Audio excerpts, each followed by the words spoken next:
I don't like to call people employee. I feel like it's kind of a path for hubris, you know? It just creates this mentality of maybe I'm better than them because I started this place, and I don't feel that way. That's Dalyon Ruesch, and that one statement captures everything you need to know about building culture while bootstrapping to 20 million. I'm Ryan Kay, and this is the Future of Work with AI, where we explore how real companies are navigating transformation in the modern workplace. Today's conversation is going to challenge every assumption you have about scaling company culture. Dalyon has built VitalPax from 0 to 130 employees and 20 million in revenue, all bootstrapped, all in rural Utah, all while maintaining what might be the most intentional company culture I've ever encountered. Here's what makes this story so powerful. Dalyon didn't stumble into great culture by accident. When they hit 50 employees, he literally sat everyone down and said, "We need to figure out our values together." They built their entire framework around a book called Gung Ho by Ken Blanchard, and they've never looked back. We're diving deep into the messy reality of scaling culture. Like why you have to ask yourself, do I want 10 more of this person every time you hire? How to fire customers who don't align with your values, and why sometimes the best employees need to work in completely different departments to thrive. Plus, Dalyon's going to share their secret weapon for staying innovative as they grow. 4 cross-functional committees they call EPIC, efficient, profitable, innovative, and creative. And wait until you hear how they're already integrating AI into formulation and marketing while preparing their entire workforce for what's coming next. Ready to learn how to scale without losing your soul? Let's dive in. Well, yeah, no, that works for me 100%. Your employees, your 130, where are they at? Like, what's the spread on that? They're not all in Laverton, right?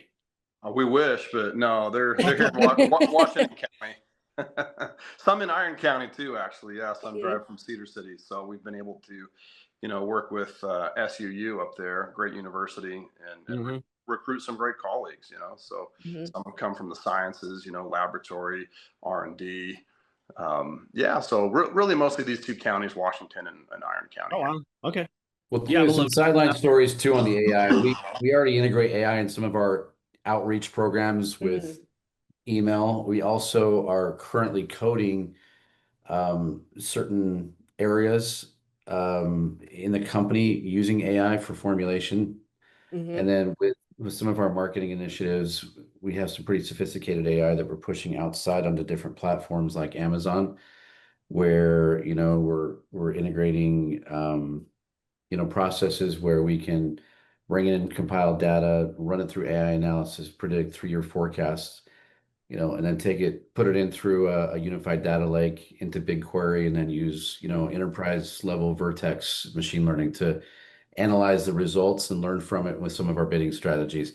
That's a sideline story. I like what you're talking about, us going through the process of transforming the entire organization, though, into adopting AI with all the 130 or so employees. But Dalyon, I would say most of our employee force are in VitalPax, down in Laverton. We have some people on the outside, but right, we've got a few, but most everyone's there.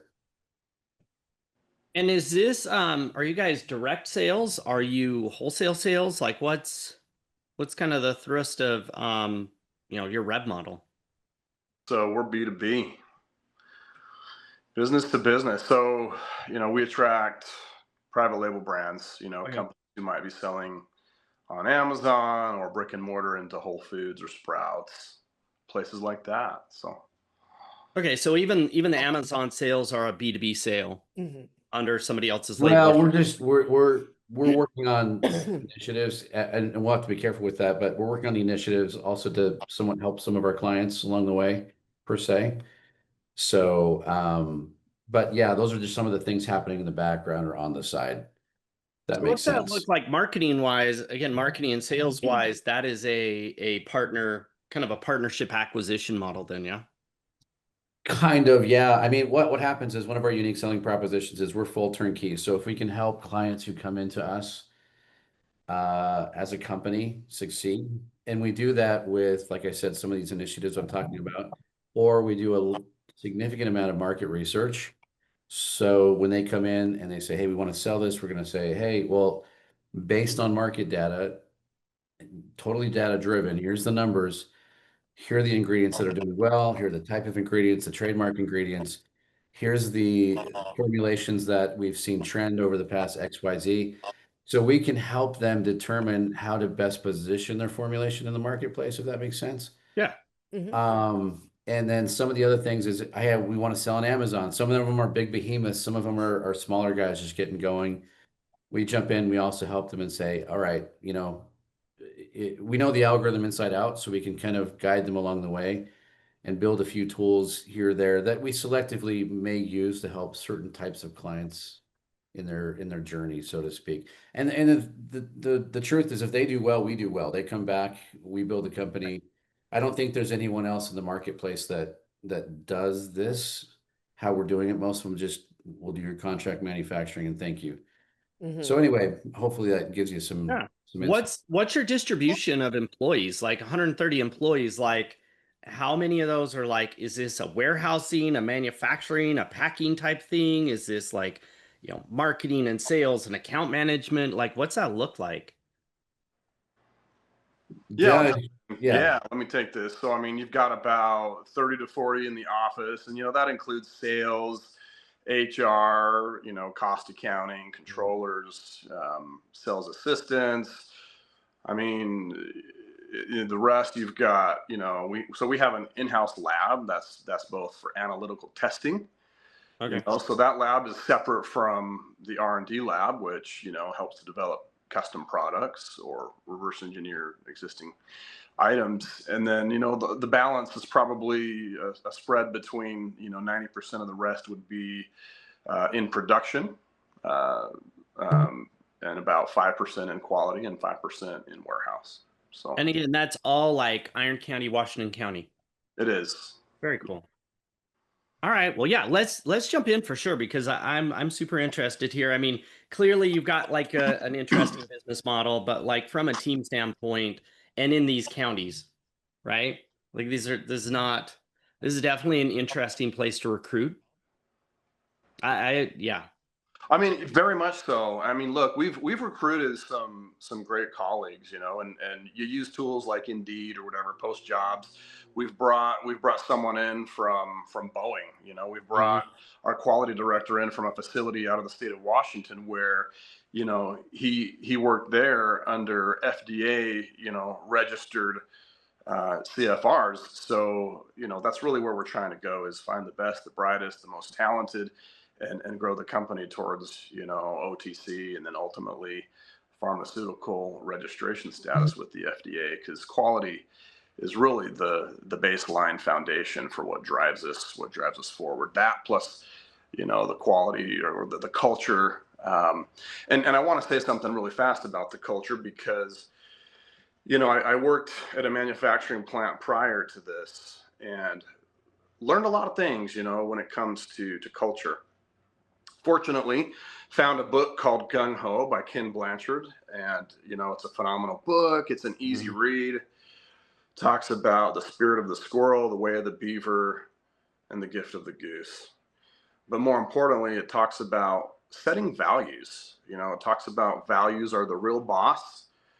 Ultimately, business owners, executives, managers, C-suite, we're not there to police, people, to micromanage. We set values together and let the values be the real boss, and if colleagues, as we call them here, if colleagues don't, respect or don't mesh with those values, they can work somewhere else. And a lot of people might be offended by that, but every place isn't a right fit for someone. So we really just try to identify what our fit is, and if someone comes in and they fit, then great. We'll attach the shared vision and make a lot of quality products together. So that's I think though, yeah, I think you're 100%. You're right on that. And at some point, it's kind of in the evolution of your organization. I'm gonna guess that happens somewhere in that 50 employee area where you're like, okay, look, this is there are too many people that don't report to me, that I can no longer kind of like bang the drum and everybody follows. This is getting to the point. Somebody told me once, it was like, every time you make a hiring decision, you got to ask yourself, do you want 10 more of this person? because as you get bigger, that's literally what's going to happen, is that they're going to continue that. And I think it's always interesting because I don't know that it's a misconception, but there's a concept out there that is like, hey, if I'm great at the job, then I'm the right person for the job. And you're like, no, like it's a little bit more than that, because we are not just, while there is an individual contribution that different employees make, and depending on who you are, right, it may be bigger or smaller as part of your job, but there is a huge team component and collaborative component that when that breaks down, or when you have a bad fit, that's usually where it shows up, is in that like collaboration and dependability and the ability for, handoffs to work the right way.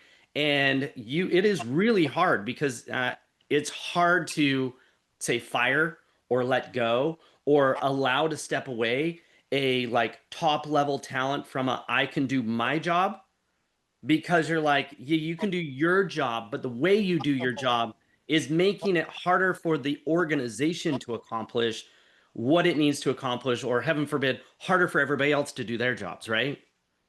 Absolutely. That's well Yeah. said. Yeah, and that's a big aha. I'm guessing there's a story in there somewhere that's like, okay, look, like, because I know I have mine where I'm like, man, letting go a high contributor is very difficult to like internalize and be like, no, this is the right decision. Like, this is the right decision. Or again, not hiring somebody where you're like, this person looks phenomenal on paper, but like I just got this feeling that there's not a good culture fit. Mm, exactly. And a company this size, you go through enough of those, you have enough interviews. Yeah, you kind of start to see maybe trends and personalities and different things. But there's eh, what an interesting time too, because when COVID came around, I mean, we doubled as a company in size, particularly in immune boosting products. But when we would go to hire for a position, there would be a lot of people who would ghost us online, I mean, all these different things. And so that was something that became very interesting to track as well. Yeah, I mean, it's like I mean, you would think it's a very cut and dry, linear thing. Like, we post a job, people apply to the job. I assume that means they want the job, so therefore, right, everything's gonna flow. And instead, you get this like human to human dynamics of what's going on. And Yeah. so you doubled in size during COVID. How was that? I mean, because that's not like, for a lot of the industries, that wasn't their story, right?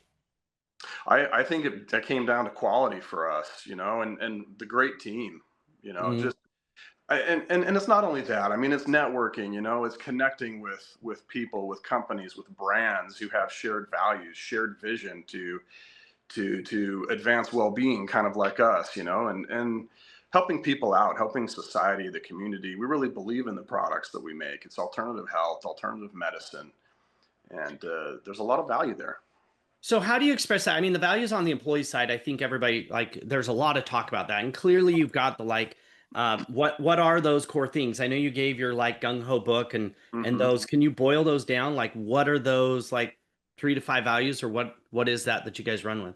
Well, great question. So you mentioned earlier that we probably had this, light bulb moment when we had about 50 colleagues, and we did, but we sat everybody down and we asked everybody to participate in, kind of a value naming scenario. And with that foundation of gung ho, we identified, like, come to work with a positive attitude. Really, we identified 7 core values, and I'll mention 2 or 3 of them. Have a positive attitude. We respect the dignity of work. That means, if someone isn't doing a great job in one department, or if it's not a right fit for them, we don't ultimately say, see you later, thanks, you're out of here. We try to find the best location for them, really, that matches their talent spread. Mhm. And that's been effective. And I think one of the best colleagues that fits that description is our colleague that's now doing coding, and she's phenomenal, and she's been phenomenal everywhere. But it is important to find the right fit for people. And then thirdly, and lastly, is just kind of beginning with the end in mind. This is our core value of producing quality products. And so those are 3 of our 7 core values. But our mission is threefold, and that's advancing the well-being of our 3Cs. First is colleagues. Colleagues. I don't like to call people employee. I feel like it's kind of a path for hubris. It just creates this mentality of maybe I'm better than them because I started this place, and I don't feel that way. I like to call people colleagues, and I like to say that they work with me, or that we work together, that they don't work for me. Anyway, so advance the well-being of the 3Cs: colleagues, customers, and community.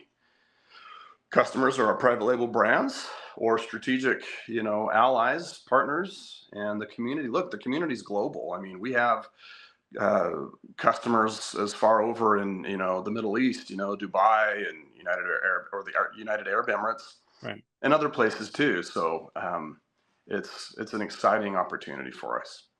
but those products are all under different brands, right? Yeah, different brands. Each brand has its own marketing purpose, and really that's where Darren could segment and talk to you about a lot of their his work with them on supporting their objectives. But it's just that's how this industry is. Right. Yeah, and I think that's great. On the customer side, how do you manage? Because that may actually be at times harder than managing culture fit on employees, meaning managing customer fit of going, look, these guys have money and we're going to say no, or we just don't see alignment there in what they're trying to do, or heaven forbid, the hardest one being like firing a customer and being like, hey, this just isn't a great fit for us, right? Yeah, it is hard. It can be pretty tough to come to those conclusions. I think what we've done here is, we've kind of set up a team of colleagues, and different departments, different functions within the sales department, so that you have a primary voice and then a supportive voice. That supportive voice becomes someone who manages the details more, the POs, the purchase orders rather, the systems. And they collaborate with R&D, they collaborate with quality, with production and operations, and really ultimately just try to serve. I think the more you serve clients, the better you find out if they're going to be a good fit. Some come to us with all haste and just in a big hurry because their previous manufacturer just wasn't a good fit for them. Mm-hmm. And so sometimes we do have to slow them down and say, look, we need to do this right according to our processes, and that's walk it through the R&D, make sure that we have the formula dialed in, because it's not just the label claim that matters. It's being able to manufacture that on our equipment, the way we are familiar with, to make sure that it's a quality product, that the label claims can be met, that the shelf life is there and validated. And so a lot of moving parts and a lot of things to put in balance. So as an entrepreneur, I would imagine that getting to that point where you're like, this is a marathon, not a sprint, right? Like both on the team side, on the client or the partner side, on your community side, of going like, look, there's going to be some short-term decisions that seem right that we're not going to make because long-term, this thing could get unruly if we're too short-term focused, right? I would imagine that your employees, that kind of solidifies your colleagues, that solidifies that culture flow, right? Of look, we're going to make the right decisions. Yeah, I mean, it certainly helps. I think one of my challenges is I have a lot of sprint in me, and so I've tried to, be as smart as, Mr. Mann from Apple, and surround himself by people that are, more emotionally intelligent than he was. But I decided to go back and get an MBA to kind of help me, regulate that, because I do sometimes try to force a lot of energy and speed myself into projects and just keep that element of excitement or urgency. But we have a great team, and they're all part of the reason why, we're able to moderate and different things. But it's Steve Jobs-esque, where, you follow his example and how to set up a good team and surround yourself with good managers. Because nobody can sprint a marathon. Yeah. So. And the pressure from it, I would imagine not pressure from like you guys are bootstrapped still, right? We still bootstrap. I Yeah. mean, it's a just-in-time operation, and look, Yeah.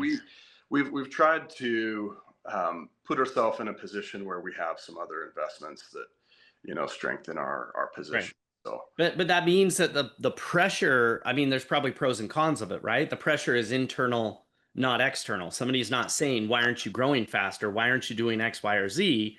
yeah, And I would imagine there's like that's a two-edged sword, right? it is, yeah. And if, comically enough, I think one of the biggest barriers is just simply, well, our strength has now become our weakness. Our strength of, launching, establishing here in a rural place of Laverton, Utah. There's really not more commercial properties to expand into, but fortunately, we've been able to find one that we now have under contract, that we're looking to expand into within a couple of months. And there's other alternatives too, I mean, potentially purchasing rival competitors here close by and expanding, a little bit horizontally, but also vertically there. But yeah, so it's definitely been a challenge with real estate. That's probably our biggest hurdle, our biggest mobility barrier. Because do you bring a lot of like talent in, meaning like that they're moving in? You mentioned a few people that you guys had hired. Like luckily St. George and Washington County is like fairly great for as far as like, hey, if you have a great job, everybody wants to live here. A lot of people do. And that's another challenge. It's been so interesting. We've hired a few people in the past, and ultimately it just didn't work out because their home situation, they just couldn't either find a home fast enough or find the right home for their family. But I mean, the air quality is better down here. I mean, fires don't burn forever, and Right. it's usually windy too, so that'll Right. kind of help to clear the air. So yeah, there's always positives, and we'd love more people to move down this area that have experience in our industry. Just make it easier for us. But yeah, it's how it is. So how do you see kind of like where the future is going? I know that we're gonna talk in the future a little bit about AI, but I mean clearly from like a economic standpoint, we're kind of entering a well, we'll call it like an interesting time. Like I don't think it's COVID. I don't think it's a downturn. I don't think it's like a housing crisis, but yeah, I would assume you can feel the same thing I feel that like, huh, there's some interesting stuff coming down the pipe. Yeah, it's been very interesting, hasn't it, since the beginning of this year. And Hmm. Darren and I have been involved in you know researching the UK market for physical expansion, and we've identified a site over there, really right there where the Industrial Revolution was born.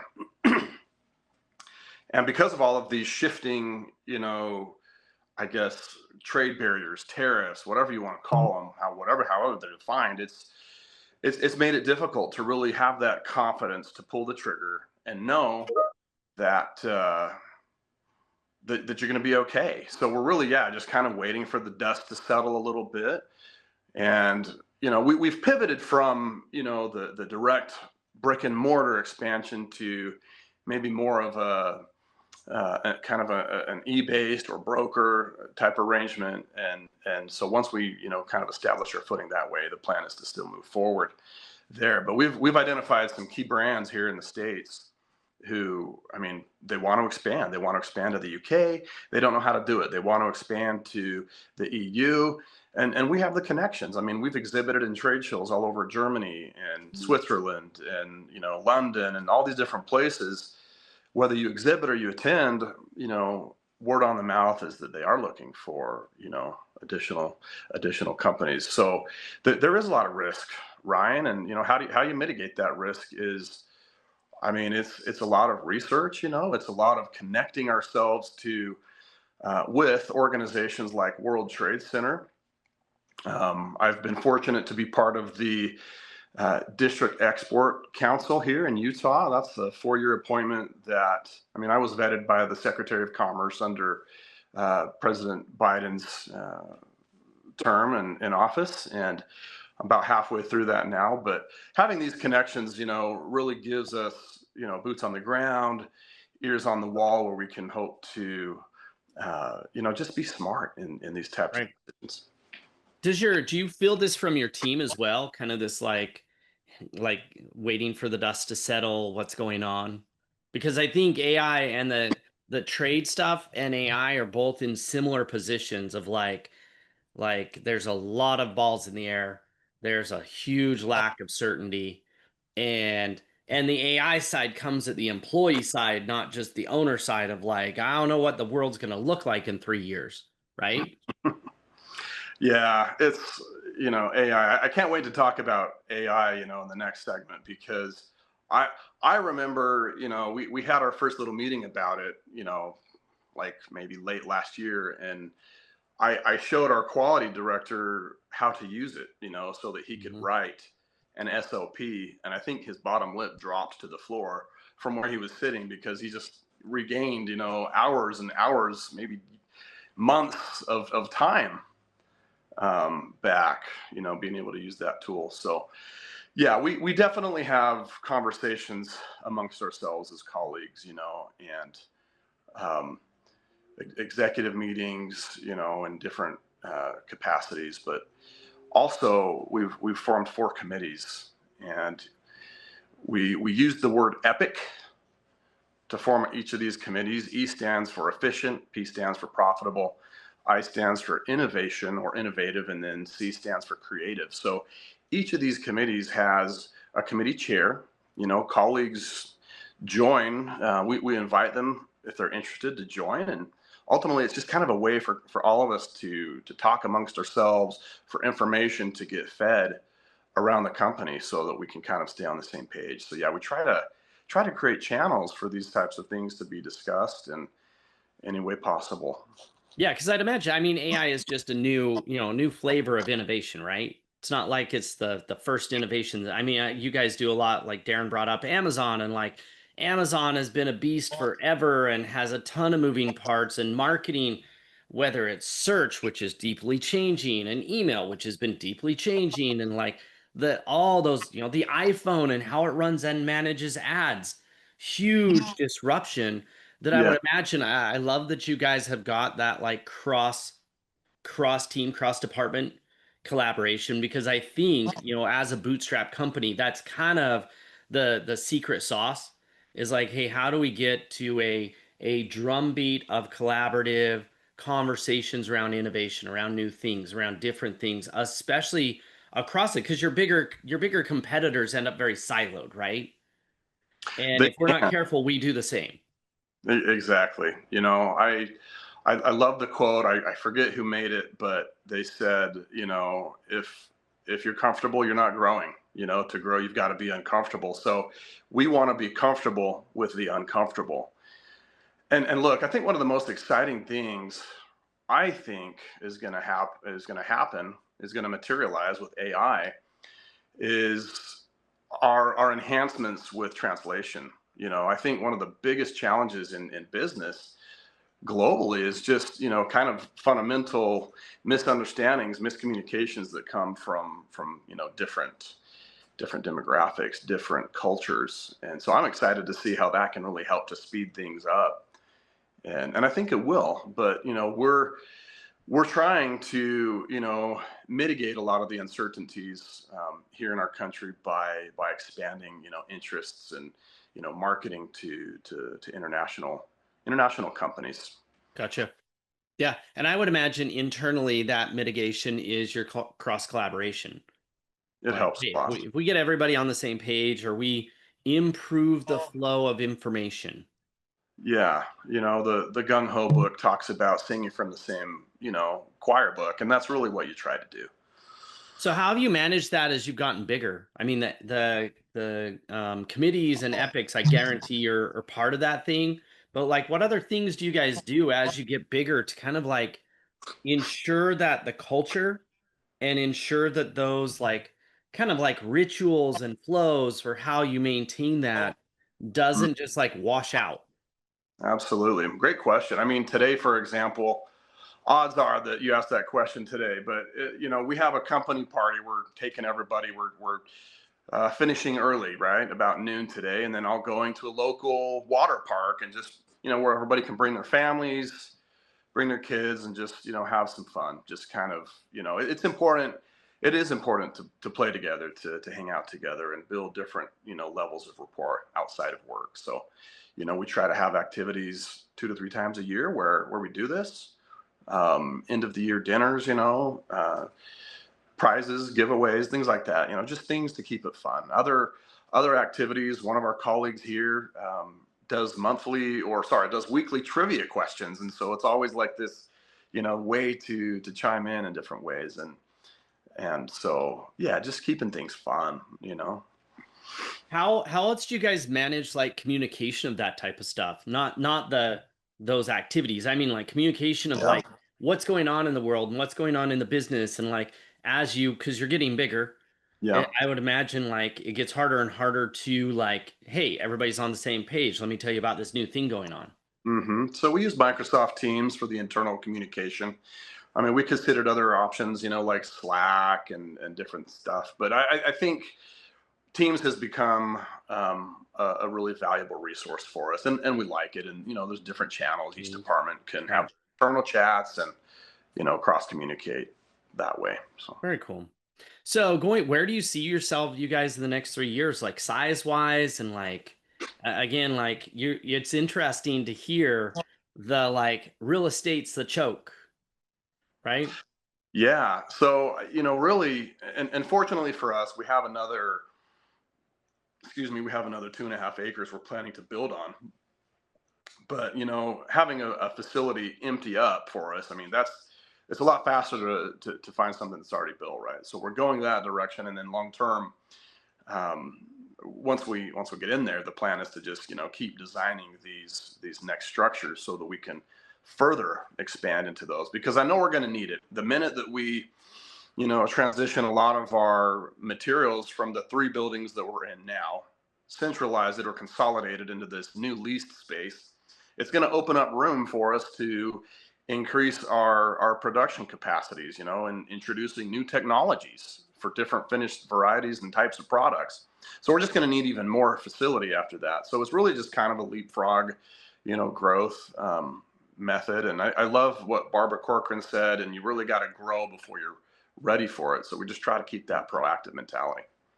Are you like, have you had a lot of pressure to leave here, kind of like move to a bigger town, bigger space, like shipping wise and like that type of thing? Like, I've certainly felt it from my seat, because we are in a small market. We're not in like a Los Angeles or New York or Miami, where your direct access to a port is advantageous.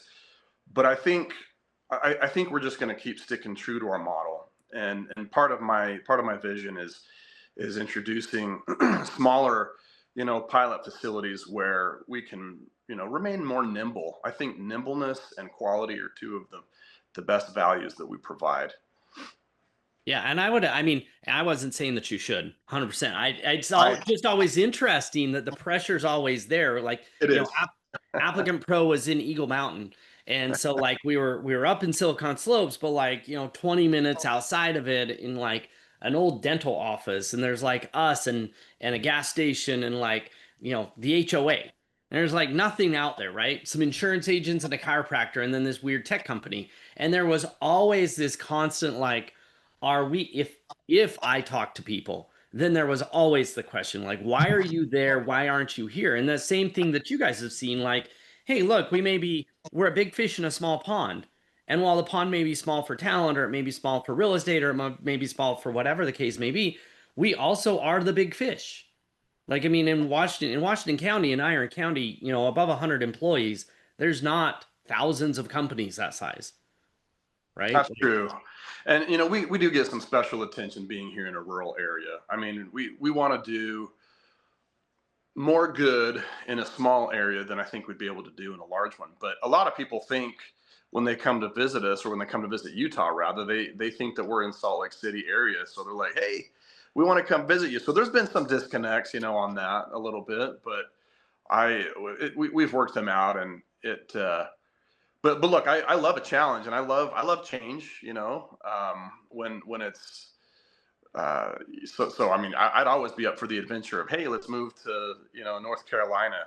And I have actually dabbled a little bit with doing some research on facilities there too. So I think it Yeah. would be more expanding into these larger areas than just, picking up and moving everything over. So Yeah, I would imagine though that your employees, yeah, employees love it once they're in the small town. There's something about working for a great employer, but still having this like smaller town feel that, and and we hope we are a great employer. I really do hope that. And I know that we haven't been perfect for everyone. Look, I'm not perfect. We're all people. But we really do strive to make a difference. And unfortunately, there's disagreements and things that happen sometimes, but we're just excited that we can do what we can do. yeah, that's amazing. Well, I'm excited to talk to you about AI as well, but I think that, when it comes down to it, like building that base, and that's kind of what it sounds like, you and Darren have really kind of focused on this, like, we need this base of culture. Like we need this base of like, hey, we're gonna open it up and collaborate. We're gonna have conversations. We're gonna, I remember like our early days, iPhone and early days internet, and like you had all these new fancy technologies and all this new stuff. But at the end of the day, like the organizations that did well with it, it wasn't just the tech, it was the team. Like, no, we have a way that we do these things. We're great at collaborating. We're great at surfacing ideas across different teams, and regardless of your job title and all that type of stuff. That it sounds like, I mean, from your guys' perspective, that really is the like, it may be a new tech, but it's still the same problem set of like, how do we collaborate? Yeah, we try to be constantly and continuously learning, and that's one of our other 7 core values is to be teachable. So just, maintaining that mentality and always, just collaborating, and it How do you helps. drive just quick because you brought up like 5 or 6 different books, like just while we've been chatting. So how do you drive that into your team, that like constant learning kind of feel? There's several ways. One of the ways is connecting. We've been able to connect with the Salt Lake Community College. They have this global executive online class that's actually covered through a grant. Mm. There's been about 5 or 6 of us here that have taken that course. So that's one way we stay connected. Other ways are, through local organizations, business chambers, service cohorts, and just anytime someone has a book, we just try to share it. But anytime we hire someone on, I always invite them, I ask them if they'd be interested and willing to read that book, just because it's so foundational. And my understanding is that it's based on a true story Mhm. of, manufacturing. And so it becomes a mindset, where and manufacturing is hard work. So yeah, you have to do a lot of work in the background on maintaining, health and well-being, because Right. it's easy to get burned out. So So have you found that that helps? Because I think I was pretty similar. Like, you've got the organization track that's like, we came up with our core values and they're super unique and like it makes us utterly different than everybody else. But then the indoctrination is on you, yeah, right? yeah, Oh, versus the like, yeah, we adopted a book, a structure that gives us kind of some credibility behind it. I didn't just dream it up, right? And a almost like a third party reference, be like, go read the book, go hmm read this book, and if everybody reads it, we're on the same page. But also like, it wasn't Ryan invented this idea. yeah. There's so many things like that, but I also acknowledge that, I mean, and Emily said it in the beginning, we just turned 11, so it's really time for us, from all the growth, from to go from our foundational, core values. It's time for us to give them an update, a refresh, especially with all the technology changes. And so it's that's going to be one of the things we'll be doing here within the latter part of this year, beginning part of Smart. next. Yeah, I think that's always again goes back to that like if you want your team to consistently grow and evolve and learn, you kind of set the tone from the top, which clearly it sounds like as far as you guys, but also like from an org level of like, growing employees, those who are constantly evolving, don't generally work for non-growing organizations, not just growing revenue wise, but growing like it's evolving where we reassess, we show that the org is even open to like disrupting itself. hmm if we could encapsulate the feeling or the essence of momentum or energy that comes when there's momentum and positive growth, I would do it, and we'd never have to make another product ever. Yeah. Oh, Just 100%. And I don't think it's it's a weird thing because it leads to so much confidence, whether it's sales. There was this quote that we got from one of my mentors was like, the confidence of a sales rep correlates to their pipeline.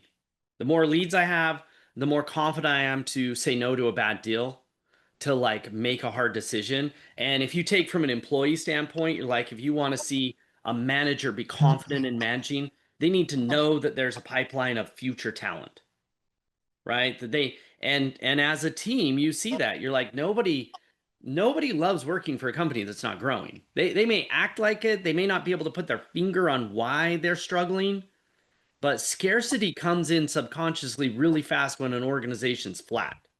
absolutely, it's demoralizing. Absolutely. But I love that. That is like, I expect in the next 3 or 4 years that you guys have come up with some capsule for momentum. Maybe a brand at the very least, right? Just like confidence in a capsule, basically. Well, you guys, this was amazing and super excited to do the follow-up to this, but thank you guys so much for your time. Super excited to, we will put links to your website, the jobs that you guys have open, everything like that in the description so people can go check you out. But thanks so much for your time today. And Thank you. Been a pleasure. It's been fun. Yeah, thanks, guys. Wow, Dalyon just delivered a blueprint for building culture that actually scales, and I'm still thinking about that colleagues, not employees philosophy. Here are the 3 biggest takeaways. First, culture doesn't happen by accident. When you hit that 50 employee mark, you need to get intentional about your values or they'll get diluted. Second, sometimes your biggest strength becomes your weakness. VitalPax's rural location gives them tight-knit culture, but limits their real estate options. And third, the companies that thrive long-term are the ones that get comfortable being uncomfortable and create systems for continuous learning. Dalyon Ruesch is building something special at VitalPax. You can connect with them on LinkedIn and check out their career opportunities. We've got the links in the description. What struck me most was Dalyon's point about momentum. If he could bottle that feeling of positive growth and energy, he'd never have to make another supplement. That's the secret sauce right there. Nobody wants to work for a flat organization, and nobody wants to buy from a company that's standing still. This conversation reminded me why I'm so passionate about the human side of business transformation.